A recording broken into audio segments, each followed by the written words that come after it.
So about 2 years ago, I made a video about the original Super Mario RPG for the SNES. And at the time, there was no real indication that there would ever be any sort of follow-up to that game. The game's director had expressed interest in creating a sequel, but it didn't seem like Square Enix or Nintendo had signaled any similar interest. That was until June of last year, when Nintendo, completely unexpectedly, had announced a remake of Super Mario RPG during a Nintendo Direct. This game would be a fairly faithful remake of the original game, developed by a studio known as Arte Piazza, but known primarily for making certain handheld entries in the Dragon Quest series. However, this is their first project working directly for Nintendo. So, now that the game's been out for a few months, let's talk a little bit about the Super Mario RPG remake. As I said, I made a video about the original game 2 years ago, and this one's pretty similar in pretty much most, if not all, respects.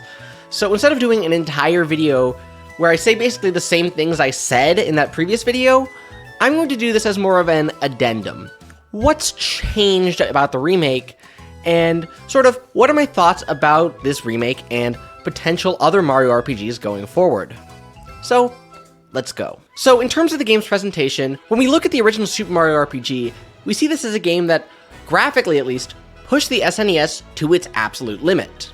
Using similar techniques to the Donkey Kong Country games, this game decided to create a 3D-ish look by essentially turning models into sprites. This game, however, brings that game from a fake 3D to a true 3D, while maintaining a lot of the same look of the original. Character proportions are more or less the same, with just a few models that have been updated. Most notably would be the character of Bowser, who looks a lot more like he's appeared in more recent games as opposed to how he looked in the original. In addition, the game has decided to take a few sequences, most notably the ones where individual characters join your party, and convert those into pre-rendered cutscenes, which allows them to use a lot more dynamic camera angles than you could on the SNES, because again, that was giving the illusion of 3D, whereas this game actually is able to play around with the camera.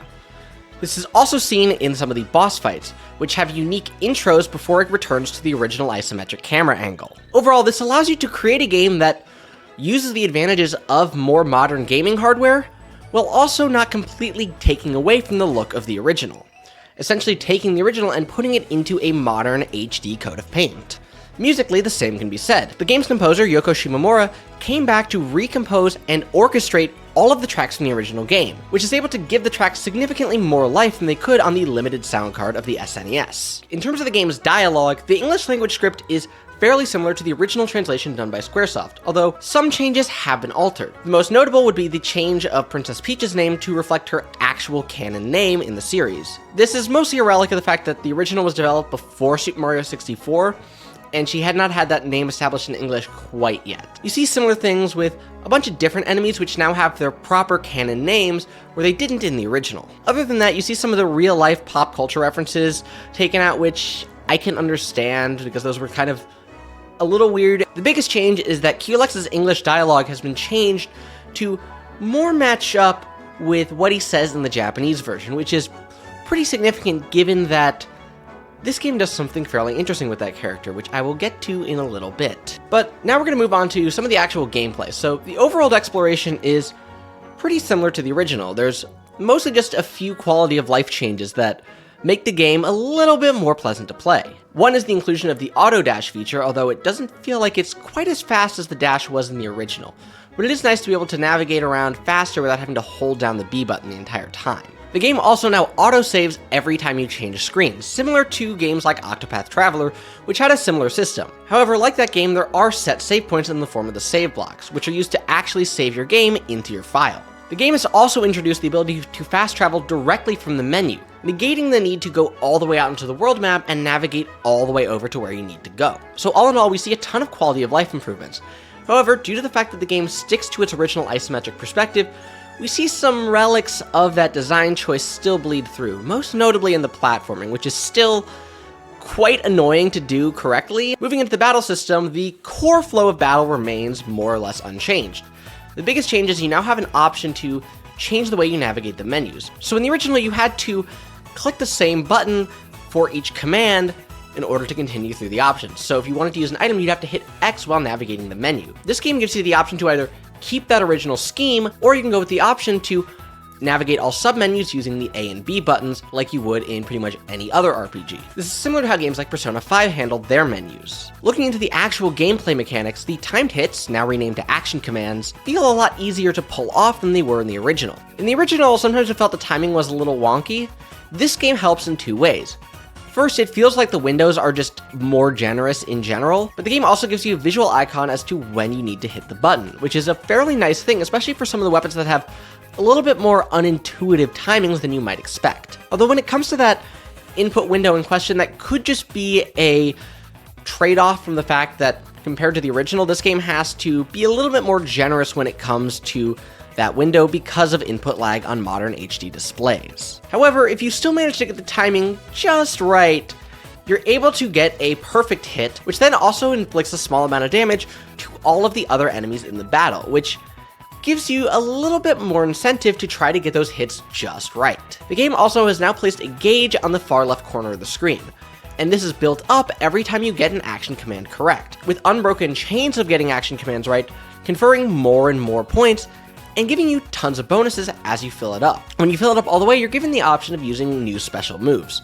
The first option are the simple gauge move, which is more or less just a randomized effect that Mario can invoke, and for a while this is the only move you have access to, up until Geno joins your party at the end of the forest maze. That move is also usable in the case that one of your party members is fallen in battle after that point. However, the big draw of this gauge is the ability to use triple attacks. This depends largely on who is in your party. So Mario is fixed in your party, just like he was in the original, and whichever two other members you bring determine what triple attack you have. So for example, having Mallow and Bowser in your party gives you a move where you basically slam the enemies with a bunch of different elemental attacks, whereas having Peach and Geno gives you an ability that provides a protective barrier for one attack on each character. These moves are great in terms of helping you out of tough situations, or being able to just take out all of the enemies in a regular encounter all at once.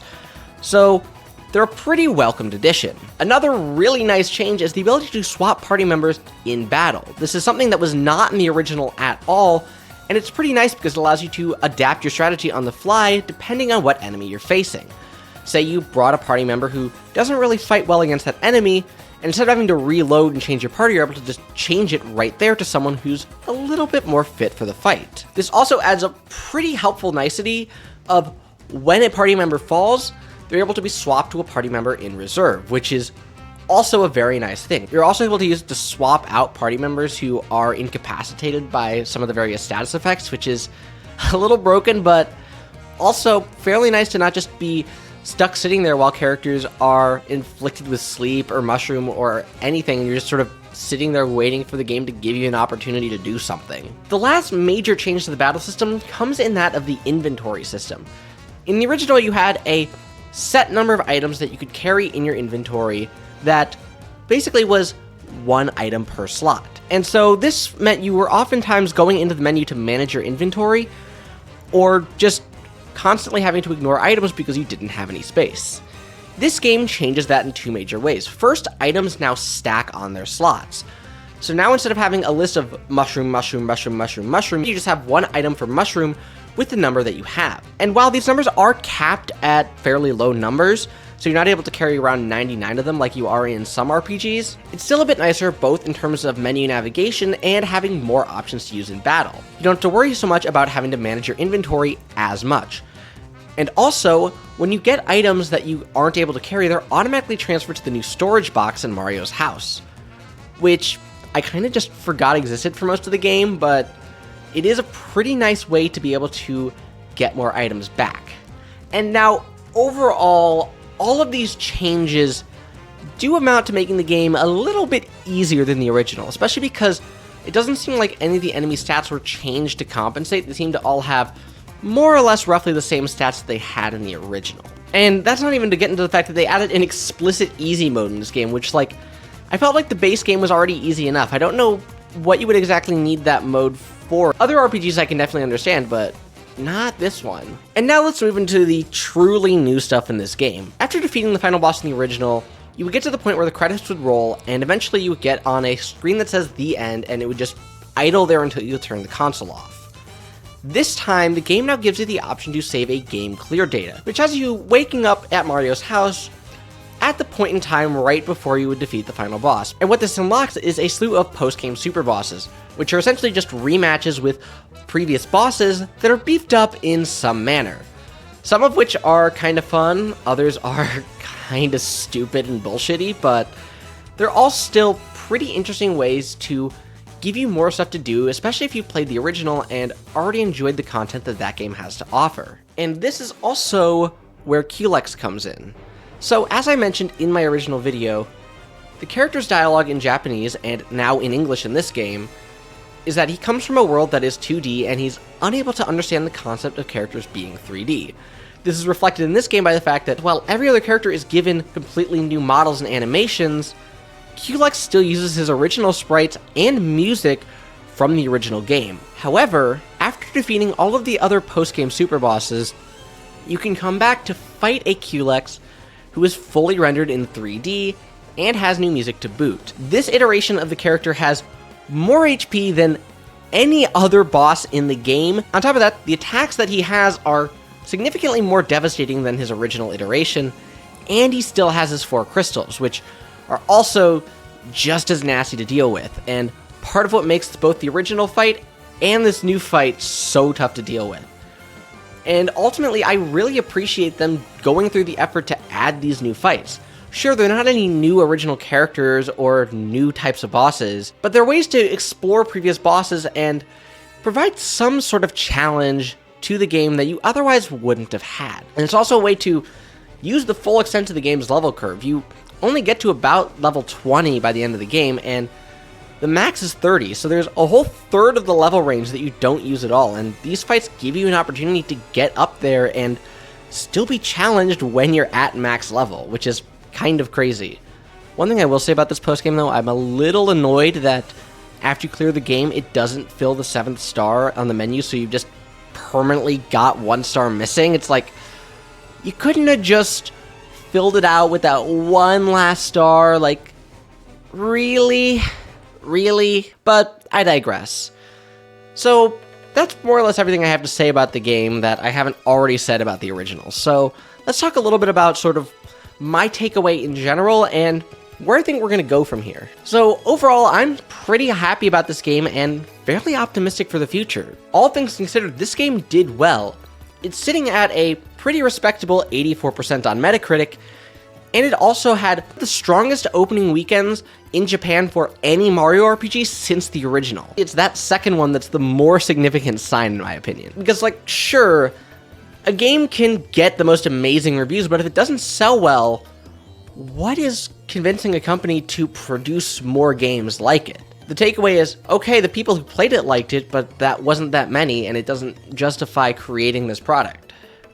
Whereas what we've seemingly learned from this game is that Mario RPGs are still able to make money. Between this and the upcoming remake of Paper Mario: The Thousand Year Door, I'm pretty optimistic we're going to see more traditional like Mario RPGs in the future. And I think a lot of this is bolstered by the fact that while many commentators are fairly quick to write off turn-based RPGs as being dead, there are some pretty prominent ones that have done well. The original Octopath Traveler on the Switch sold so well that they had to apologize for not having enough copies. And we've also got games like Persona 5, which due to its very stylish presentation, was able to become far more popular and well-known than a game in that genre generally would be. And the most obvious example is that, say what you want about them, Pokemon Sword and Shield and Pokemon Scarlet and Violet both did extremely well in terms of their sales. They're 2 of the best-selling Pokemon games, not just on the Switch, but of all time, and it's a pretty strong testament that, again, this franchise is a turn-based RPG at its core, and so there's still clearly a market for those types of games.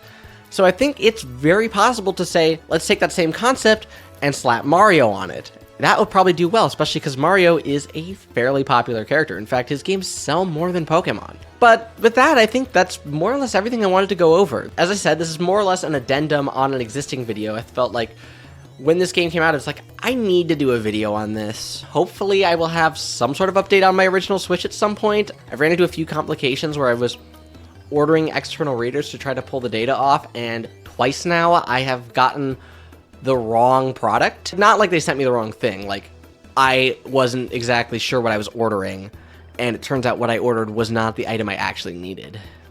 But either way, I'll try to get it eventually, and with that, I will see you guys next time.